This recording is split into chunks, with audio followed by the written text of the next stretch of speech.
Welcome back, everybody. Hey, thank you for coming back to R&B Homestead. My name is Robin, and thank you for taking your time out to take this journey with me on my way to go from urban homesteading in my apartment to finding my land. So my last video was my top 7 things that you should look for when looking at land. And I told you that I had more information. So make sure you hit that subscribe button. Also give me a thumbs up and share my video. Tell your friends, tell your family, tell everybody. Come on over to R&B Homestead. Start your journey with me on finding your own land. Also make sure to hit that bell notification so that every time that I post a video, you're notified. Now, let's get into this video.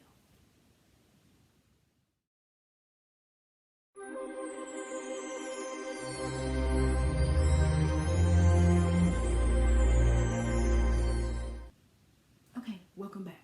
Now, remember my last video, I gave you my 7 top things that you should look for when going for land. Now, if you forgot, go on over to my page and watch that video because it has very important information. And this is to be continued. So, let's get right into it.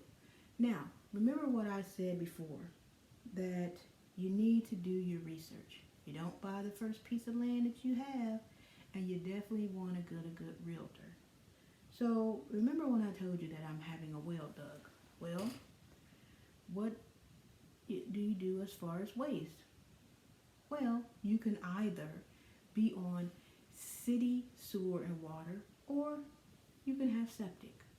With me digging a well, I decided to do septic. Now again, there are rules and regulations when it comes to building septic. I'm not an expert.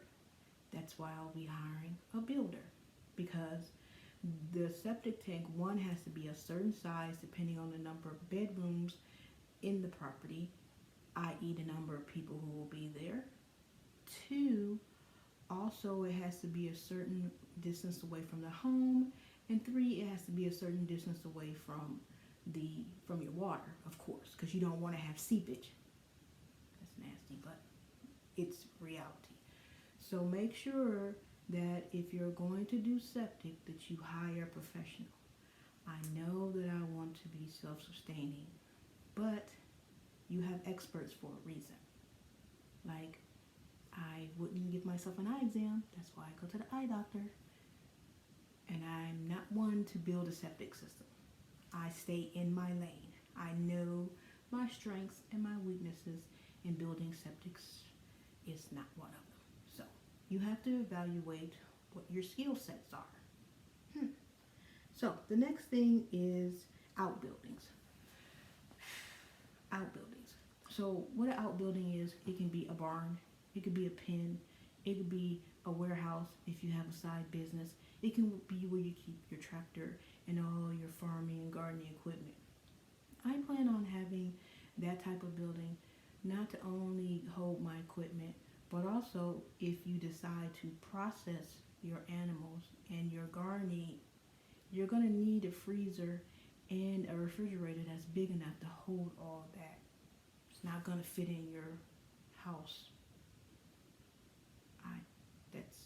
I hope you understand that. You're going to have another system for this food. So I plan on having a barn. Now the barn, I'm going to have my Jersey cow in, and I'm going to have I'm thinking of some baby doll sheep for the wool, and I'm thinking of rabbits. Now I know what you're thinking. Ew, who eats rabbit? Oh, millions of people eat rabbits. But that's needless to say. So in Arizona, it's legal to sell rabbits for either meat or for their fur. So again, remember what I told you, research, research, research. So again, make sure that you know what type of outbuildings you want to have, where they need to be, because the outbuildings also will determine, do you need more than one water well dug? Do you need more than one septic tank? because you have to water your animals. Your animals need water just like you do. So make sure that you look at your outbuildings. Next thing is house size. This comes to research also, because with a house size, some people say, well, I can live in a camper, or I can live in a tiny home, or I can build me a 1-bedroom house. That's perfect for you. You have to decide what type of house that you need. Me personally, I have family and extended family. And I don't know about you, but people love to visit. So I want a 3-bedroom, 2-bathroom. This will allow me to have guests. It will allow me to run my business. I can have an office. Perfect. But you have to decide what size house works for you. I understand that there's different costs.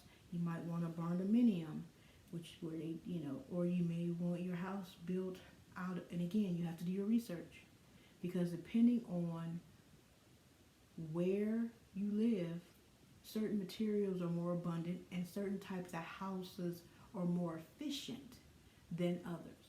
In Arizona, most of your houses are stucco or something like that just because of the heat. So again, do your research on what type of house you want, the size of your house, and the materials that you want to build your house on. Like I said before, picking land is not just, I want this land, now I'm a homestead. No, sorry to disappoint you. There's a lot that goes into it. Next is electricity. Some people think that you have to live off grid in order to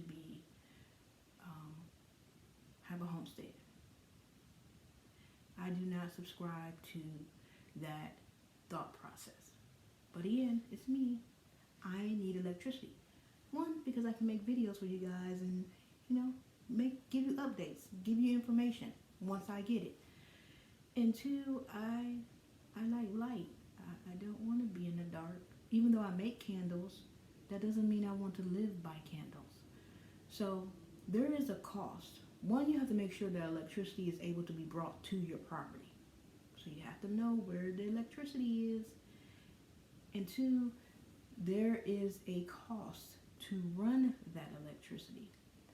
The cheapest I've seen is $10,000 to run the electricity from the pole to your property to ground it in the box. Now again, I'm not an electrician. This is all by research. But you're looking at least $10,000 to run that electricity if you decide to have electricity. Then, solar is a whole different ballgame. The solar panels, putting in a solar system, having it run into your house in its own separate room. And for right now, we're just going to have the electricity run from the pole that's outside my property. So, next is county maintained roads. Remember when I told you before that I shouldn't say hate, I dislike HOAs. But you remember I also told you need to make sure that you have access to your property. So that goes to decide, not only do you have access to the property, how do you have access to the property? Say you have access property off the freeway, so the freeway would be maintained by the city/county. So you need to make sure that, just like anything, like for instance, in the Midwest where I'm from in Ohio, in certain cities, you own the sidewalk outside your home. So if somebody walks their little happy self and goes whoop, on some ice, guess who's liable? You. So you need to make sure which roads have to be maintained by you and which roads are maintained by the county and the city. So next we have cell service. Now, I haven't had a landline since like 1990. Wow. I still don't have a landline. I have a cell phone. There's no use in buying land, getting electricity, doing all this work, and you have no cell service. No cell service, no internet. You can't get in contact with anybody. Say you have an emergency, who you gonna call? You don't have no cell service. So make sure that you find out where and how you will have cell service. And this comes into play when I said that you need to make sure that you are close enough to amenities but far away enough for your sanity. So the next thing is your neighbors. Even when you have a lot of acreage, you have people who are in front of you, in back of you, on either side of you. They may be miles away, but they're still there. So a good thing when you're buying land is to go talk to the neighbors. Find out about the city. See if the sheriff is a pain in you know what. See if maybe you can have some bargaining going on. Say, okay, I like beef, but I am not raising cattle. Well, maybe there's a cattle farmer who's my neighbor. Or you just move there and you need to know about cell service, electricity. Who's best to ask but the people who live in that area? Talk to your neighbors. Be nice. I know it's hard for some people, but be nice. So next we're talking about endangered species. Ironically, did you know that in Arizona there are certain forms of cactus that are determined endangered species and you can actually get jail time? Like 6 months to 2 years of jail for cutting down a cactus. So I suggest, again, you do your research and find out what endangered species are in the area in which you determine you're going to buy property. Just because you buy 80 acres in Arizona doesn't mean you can go and then go chop all the cactus down. I wouldn't do that. Or you see a certain type of coyote or mountain lion and you go to shooting it. Again, you need to make sure what animals are endangered and which ones are protected by your city, county, state before you end up with a big fine or in somebody's jail. So, and the next one, I got 4 left. The next one is agriculture land is it residential, i.e. zoning. You need to figure out how your property is zoned. This is very important. Say your property is only zoned residential. That means you can't have animals or grow stuff because it's residential in certain places. You have to make sure that your property is zoned for what you want to do on it. I want to have animals. I want to farm on it. I want to have septic. I don't want an HOA. All these things, I need to make sure that my property is zoned correctly. Next, you have to have a plan. Again, you just can't say, I'm going to buy a piece of land, now what? Design it in your head. What type of house you want? Where do you want the outbuildings? Where would you like the swell? Where you're going to have the septic? Where you're going to put your vineyard? Or where you're going to put your raised beds? Where you're going to put your fruit trees? All this information you should be planning to determine actually how much land you need and what style of homesteading you want to do. So again, design and plan your homestead to buy the best land for yourself. The next thing is, again, I don't know how many times I need to stress this. Go see the property. You cannot depend on land search, Zillow, Realtor.com. None of these people and places. You have to go see the property. And last but not least, regulations. Like I said, I dislike HOAs. So you need to make sure, my research is, okay, I buy this property, does it have HOA? Are there certain rules to say, well, you can grow, I don't know, berries, but you can't for some reason grow lemon trees? I don't know.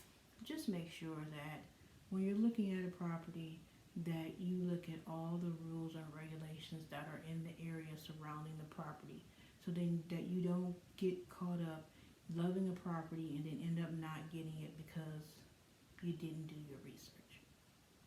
So, last but not least, I want to tell everybody this is an ongoing process. It can take you 1 month, 6 months. I've even had people now have been doing it for 5 years. I mean, technically, I've been doing it a year since, the situation in the world has been going on. I've been doing this research for a long time. So don't feel rushed. Don't feel panicked. Take your time. Do your research. And follow me. So, with that being said, my saying, and I still have it written down because I still get it wrong. Don't judge each day by the harvest you reap, but by the seeds that you plant. Again, don't judge your day by the harvest you reap, but by the seeds that you plant. Some days you're not going to get a whole lot, but just think about all the things that you've done that may have helped somebody or helped your situation. I hate to tell people, we don't live on this earth by ourselves, and it's not all about you all the time. So until next time, I want to thank you for taking this journey with me to find my homestead.